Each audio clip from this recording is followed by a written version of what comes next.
At malapit nang matapos ang holiday season at back to school na muli ang mga mag-aaral next week.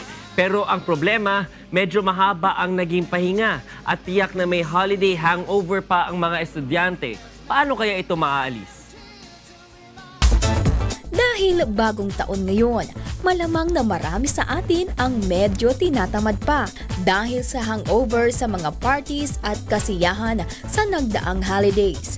Ang iba, tila bitin pa rin sa kani-kanilang bakasyon, lalo na ang mga estudyante. Pero ano kaya ang magandang gawin sa darating na pasukan para hindi tamarin? At ano-ano ang dapat gawin para makapagpagana sa kanila na pumasok sa eskwelahan? Paano nga ba maaalis ang holiday hangover ng mga estudyante? Ating alamin ang kasagutan kay Professor Rolando de la Cruz. Dito lang yan sa Ikonsulta Mo. At para bigyan nga tayo ng tips, kasama natin ngayong umaga si Professor Rolly de la Cruz, ang suki natin dito sa GMK na presidente rin ng Darwin International School. Prof! Good morning! Magandang umaga! Good Paano morning nga sa inyo. ba maaalis yung parang holiday hangover ng ating mga mag-aaral? Not only mag-aaral, Oh, pati Pati mga so, tama ka dyan, Diego. Kasi kahit tayo, di ba, pag nagbakasyon, ang laging nadidinig ko, back to reality. Ay, naku. Di ba? Back to reality.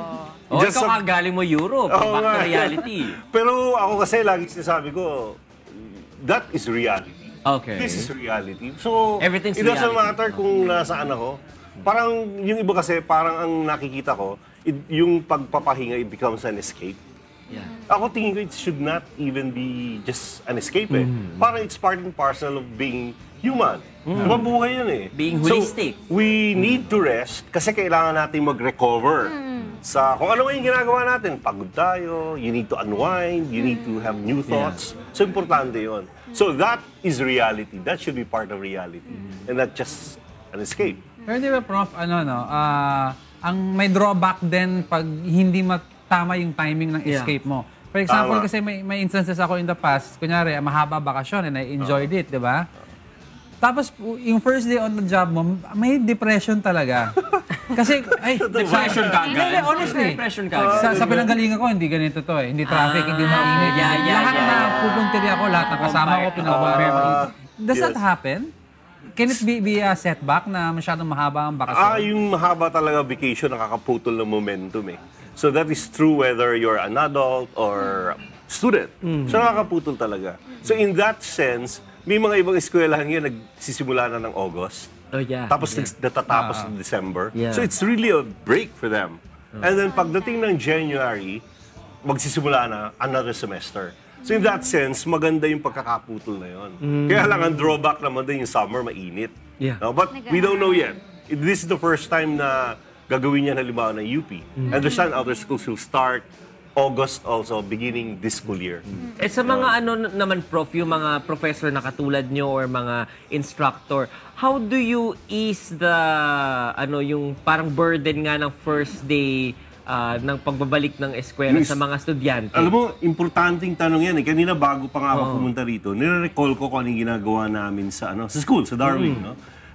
Ang isang ginagawa talaga, hindi lang sa January, kundi sa June mismo. Yeah. Dapat pag umpisa pa lang ng klase, wag naman agad tambakan agad ng Ng trabaho, assignments. Kailangan mo na may, it should be light, tapos unti-unti. Para yung kotse, binibreak in mo muna. Yeah. No, kahit mag-workout ka, hindi pwedeng buhatin mo agad 250 Tama. pounds, di ba? Magsimula ka muna sa mahina. Tapos it should be fun.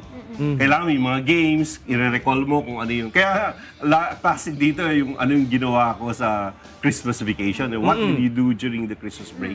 Nagagawa ka ng Magsusulat ng essay. Gawa ka ng essay. Well, kung gagawin yan as a form of reflection, okay yan. Kung gagawin din yan na parang to lighten nga na hindi agad yung lesson na mabibigat, very good din. Pero kung gagawin yan, kasi kailangan markahan ka na agad. Alam mo agad, parang ginagraduhan ka na, parang hindi maganda pag ganun yung reason for doing that. Prof, I think for most kids, like katulad si Mio, kunwari anak nila, Jago na Angela, na kailangan 1 week pa lang, tinitrain mo na silang maagang gumising. Yes. Kasi 'di ba parang sa ngayon, parang holidays mode sila, pwedeng 10 a.m., Yes. pwedeng 12, pero kailangan pag sa school mas maaga, 'di ba? Yung mga bata mismo, ang thoughts ko dito, kailangan bago pa dumating uli yung pasukan, tinitrain mo na at least 15 minutes, 20 minutes every other day, every 3 days, no? May mga malayo pa yung pasukan, binibigyan mo na ng very, very light na activity. Kaya yung addition niya, review mo na for 10 minutes. Yeah. Masyadong light na halos din niya mapansin. But in reality, binubuksan mo na uli yung mind niya doon sa idea na School papasok na eh. setting. Para hindi yung pagdating ng January 5, parang may burden siya sa dibdib niya na ito na naman. So nagbe-break in din dapat siya. Very important dito yung concept talaga ng breaking in. Tapos dahan-dahan. Bakit nga ba na kapag papasok tayo ulit sa eskwela o sa trabaho, na we don't look forward to it? Ano yung pwedeng maging parang motivation natin para ma-jumpstart ulit tayo? Alam mo, sa Pilipinas lang ang alam ko honestly na ganito katindi ang mga holidays eh. Kasi halimbawa, sa France, no? Or sa Switzerland, no? Yung Christmas nila, talagang 25 lang eh. Isang araw lang. Tayo dito masyado tayong masaya. Festive. As a Kasi tayo, country, di ba? Parang festive. December pa lang, nagpapatugtog na ng mga Yeah. carols. I'm not saying it's bad, kanya-kanya naman yan eh. But as a country, di ba talagang pervasive dito yung konsepto ng holiday, merrymaking. Tapos ang dami-dami dinideclare talaga on top of The 25. bagyo. Taka kung ano-anong calamities na dumarating. So parang, di ko alam, in a way, it's something really cultural eh. Yeah. No? Na ang dami-dami nating holidays. And yet, ang curriculum natin, sobrang haba. So how do you fit in now a very long curriculum sa isang calendar year ng mga estudyante na ang daming bakasyon sumisingit dito, left and right. Na yung iba, sabihin na natin na ginagalang naman natin yung Christmas celebrations ng iba-ibang religions, pero kung minsan makita mo, tatanungin mo na no? Yung nasa malayong lugar, biglang isa-celebrate sa lugar na hindi naman isa-celebrate ng ganon. Yeah. So parang nagki-criss-cross here and there yung napakaraming celebration. Or on top of that, may local celebration pa. Correct. Birthday ni ganitong hero. Patron, I'm not saying ano. it's not important. Pero para nga sa akin, if you want that person to be remembered, celebrate that within the school. Yeah. Rather than sabihin, wala tayong pasok. Tapos sunod-sunod pa, on top of that, fiesta, etc. etc. Sa ibang bansa, ang napansin ko, yung celebration nila, hindi talaga nakakat ang kanilang trabaho. Kung break talaga, it's really just a break. So part nung cycle nila nagbe-break. Dito sa atin, ang break natin, talagang kinakalimutan natin lahat. Pati trabaho, di ba? Sila nagbe-break doon kasi yung kanilang mga vacation leave, Yeah, no? yeah. Iipunin nila yan. Tapos part din ng kultura nila, nag-abroad sila or nagpupunta sila sa malayong lugar. Part din ng kultura nila. Lumaki ako sa panahon na parang hindi uso mag-travel eh. Yeah, Parang yeah. ilan na ilan lang mag-travel. Totoo. In a way, ako natutuwa ngayon sa Pilipinas, ang dami na nagta-travel because of the improvement of communication. Pero syempre, limited pa rin eh. No? Buti na lang may mga budget fare ko minsan no? na ma-maximize ng mga kababayan natin. Pero sana, I am dreaming of a day na yung pag-break natin ay talagang parte ng kultura na ginagalang, not because kailangang kalimutan yung reality, kundi part talaga ng kultura natin. Kasi nakita ko halimbawa yan, yung mga Japanese students. Bata pa lang sila, nag-work na sila. Yeah. Nag-work sila habang nag-aaral. Tapos, may time during their break, makita mo, nagpupunta sila sa Korea, pupunta sila sa Europe, because they've earned their right Enough money. to do that. No? Hindi yung binigay lang basta sa kanila. So, yun yung sinasabi kong parte ng kultura, yung pag-rest, pamamahinga, pag-enjoy. Pero Prof, aside from culture, could it be it's because, like, for example, look at Mexico, no? They're also a country that's so much into their celebrations and fiestas. Look at Brazil.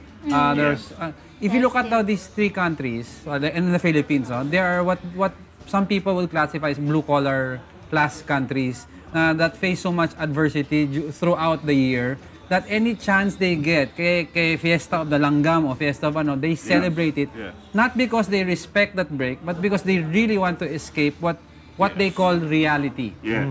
Which I think is what's happening in our case, di ba? First and foremost, ang dami nating naman sa Mexico. Yes. Marami tayong halaman na galing sa Mexico na tinanim dito. Why? Kasi may connection ng Mexico at Philippines. Yeah. During the Spanish period, minamanage tayo ng Spain through the Viceroy of Mexico. Yeah. So, mismo mga celebration, namana natin talaga yan. So, tama ka. Talagang nandoon yung form of escape nga eh. And I'm not saying hindi importante na mag-escape from time to time. Ang maganda lang sana kung na sinasabi ko, sana talaga pati yung mga bata ngayon Involved. maging parte ng kultura natin yung nagbe-break tayo pero disiplinado tayo. Hindi lang tayo basta nag-escape kundi alam dapat ang bata na kailangan niya mag-rest from time to time. Pero when it's already time to go back to what you're doing, whether you're a student or you're an employee or you're a businessman or whatever profession you may be in, no, there is really time for everything. There's Yeah. time to rest, there's time to work. Part yun dapat na matutunan nila. So, siguro sa mga magulang, ang isang maipapayo ko talaga, sana ma-train ang mga bata na maging disiplinado. Yung i-train sila na malayo pa yung pagsisimula uli ng klase, unti-unti nang binibreak in sila. Pag naman nandyan na yung klase, para ma-motivate sila, ma-ingrain sana sa mga bata natin na you work hard, you play hard. Yeah. Because there's nothing wrong in playing hard. Yeah, pwede play As long as you harder. Play really hard. Play harder. Why not? Sige, maraming salamat, Professor Rolly De La Cruz, sa very insightful na lagi niya sinasabi tungkol sa mga dito, no, tungkol sa edukasyon. Maraming salamat din sa inyo. Maraming salamat, Sir Rolly. Siya po ang presidente ng Darwin International School sa Bulacan.